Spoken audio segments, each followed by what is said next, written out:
you, let's call it, as the book does, diverticular disease. Because it's common for you to get diverticulitis and diverticulosis confused.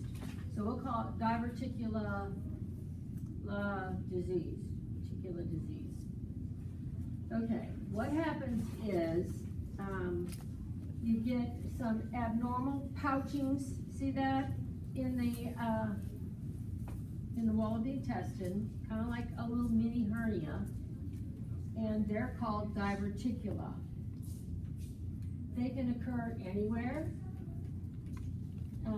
in the small or large intestine, but usually they're found in the sigmoid, and that's kind of where they are here in this picture. That's what diverticula is. That's diverticulosis. They have diverticulosis because they have many of them, right? Diverticulitis is when they get inflamed. So it's kind of like they already have them, but now they're actively inflamed. What do I have? Oh, hey, you know what? Mine, did anybody else's print out real black? I needed probably, well, duh, you know, it's black. But even the gray part, and so what happens is, when I'm looking at my PowerPoint on paper, those words don't even show here. Is that weird? I might. Yeah, and I forgot and I totally forgot, and yet I redid this. It's a short one, just over a minute.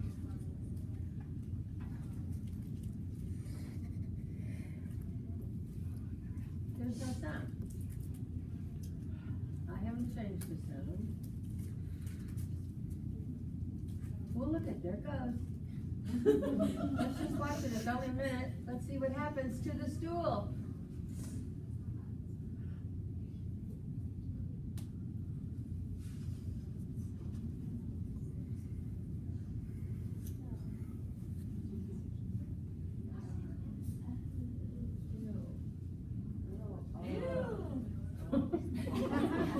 We don't need sound. We have our own sound effect. Gotta go somewhere. Yep. That sucks though.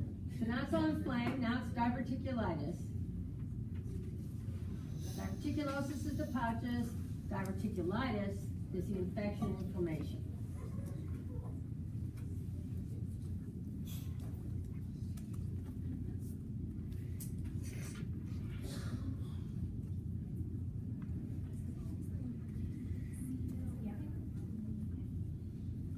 Huh.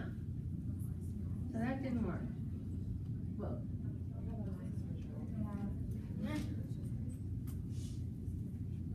Okay.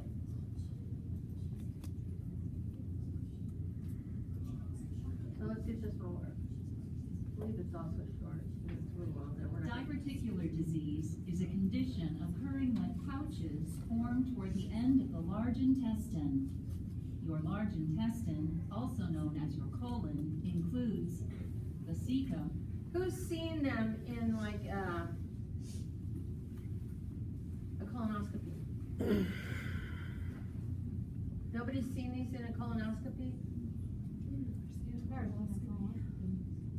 Oh. Did you not go? Not yet?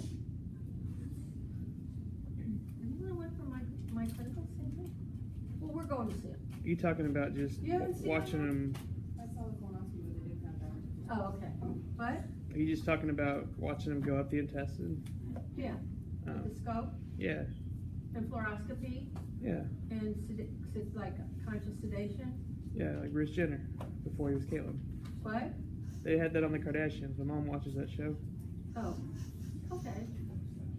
Ascending colon, transverse colon, descending colon, sigmoid colon, rectum, and anal canal.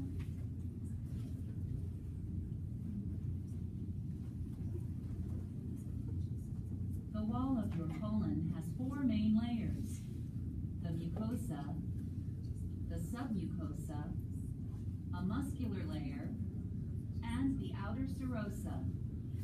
Blood vessels, called vasa recta, supply blood to your colon. Although the cause is unknown, diverticulosis is associated with a low-fiber diet, constipation, and frequent straining with bowel movements. Constipation causes increased pressure inside your colon.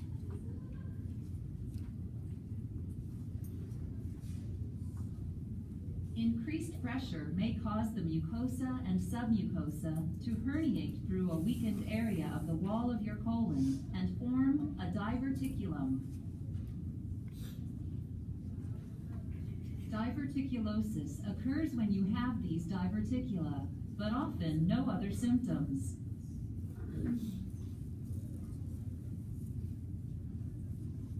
In contrast, diverticulitis occurs when the diverticula become inflamed.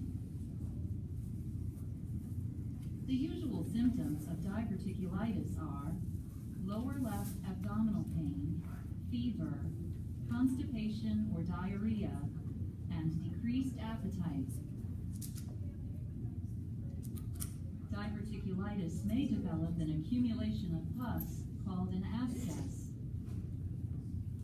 Excessive swelling and accumulation of pus may lead to the formation of a perforation, That makes it look like they're really allowing big, pus but they're really small. material to escape into your abdomen. This is a very serious condition and requires immediate medical attention.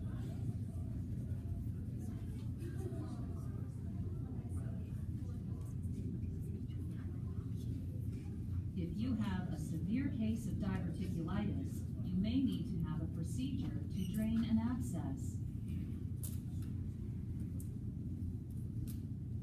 If the condition persists, you may require surgery to remove the affected part of your colon.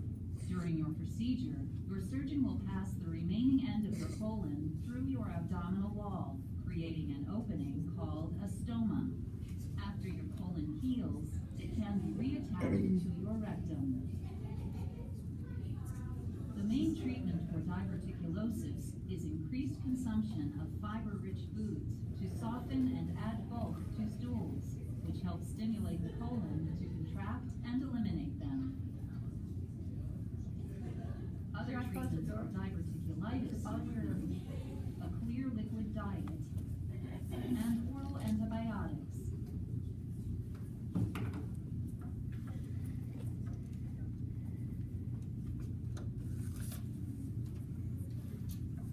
I think sometimes these videos help you more than.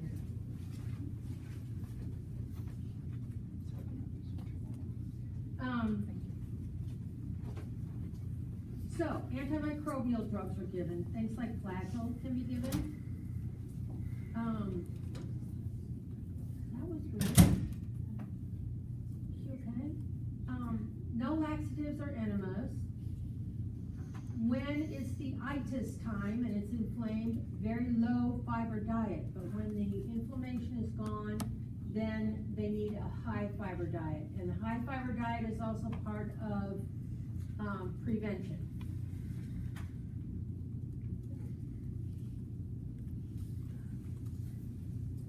Nursing implications. What, we don't want these people to strain anymore. We want to be watching their temperature. We want to be watching for distension. We want to be, did I say pain? We don't want people with this to strain at their stool. And assessment data is similar to the assessment data you've gotten on your Crohn's patient, and treatment and PO, IV fluids and G-tube, possibly surgery, and a lot of teaching, and teaching is a lot to do with nutrition and fluids. And just so you're aware, medications that can be used are all of these, but I'm not testing you on medications from my part of the lecture. Did I skip an exemplar? No? Good. Because then I just have this for you.